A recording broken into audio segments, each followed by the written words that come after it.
అను రోజు తన స్నేహితులైన చోటు మోటుతో కలిసి చక్కగా ఆడుకుంటూ ఉంటుంది. అలా ఆడుకుంటున్నప్పటికీ తన స్నేహితులైన చోటు మోటుని తన తల్లి తండ్రికి పరిచయం చెయ్యలేదు అని మనసులో బాధపడుతూ ఉంటుంది. అను అలా బాధపడటం చూసిన మోటు అను దగ్గరికి వచ్చి, బాధపడకు, అమ్మా నాన్న దగ్గరికి వెళ్ళి జరిగిందంతా చెప్దాము, వాళ్ళు అర్థం చేసుకుంటారు అని చెప్తుంది. అప్పుడు అను మోటు చోటుని తీసుకుని అమ్మా నాన్న దగ్గరికి వస్తుంది. వారికి పరిచయం చేయటానికి ప్రయత్నిస్తుంది.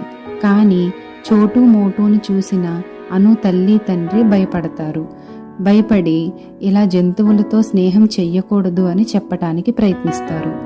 అప్పుడు అను జరిగిందంతా తన తల్లి తండ్రికి వివరించటానికి ప్రయత్నిస్తుంది. తను ఉచ్చులో చిక్కుకున్నప్పుడు మోటు ఇంకా చోటు వచ్చి తనకి ఎలా సహాయం చేశారో వివరంగా చెప్తుంది. చోటు ఇంకా మోటుకి ఉన్న మంచి మనసుని అర్థం చేసుకున్న అను తల్లి తండ్రి వారి స్నేహానికి ఒప్పుకుంటారు. అప్పటి నుంచి చోటు మోటు కూడా అను వాళ్ళ కుటుంబంలో కలిసిపోతారు. ముగ్గురు కలిసి చక్కగా రోజు ఆడుకుంటూ ఉంటారు. కొంచెం ఓపికగా ఉంటే మంచి స్నేహం దొరుకుతుంది.